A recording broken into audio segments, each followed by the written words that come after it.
Depuis sa condamnation pour agression sexuelle à 1 an de prison avec sursis, dont 6 mois sous surveillance électronique, Nicolas Bedos a choisi de ne pas faire appel.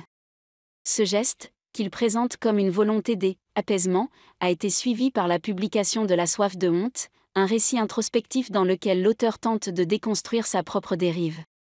Il y livre l'analyse d'un homme rongé par un sentiment d'impunité et de supériorité vis-à-vis des femmes. Sur le plateau de quelle époque ?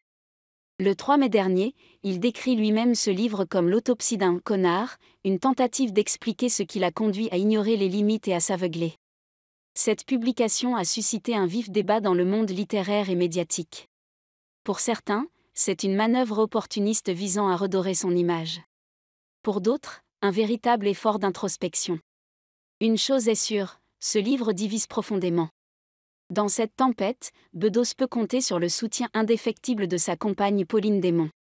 Sur Instagram, elle évoque un homme qui cherche à comprendre, sans excuser ses fautes mais en témoignant de sa volonté de changer.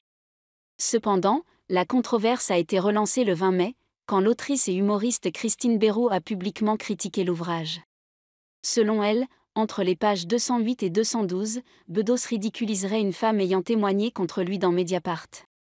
Elle accuse l'auteur de dissimuler un règlement de compte sous couvert de littérature et d'alimenter un climat de suspicion envers la parole des victimes. Il installe un doute habile, remet en cause leur sincérité et prétend pourtant les soutenir.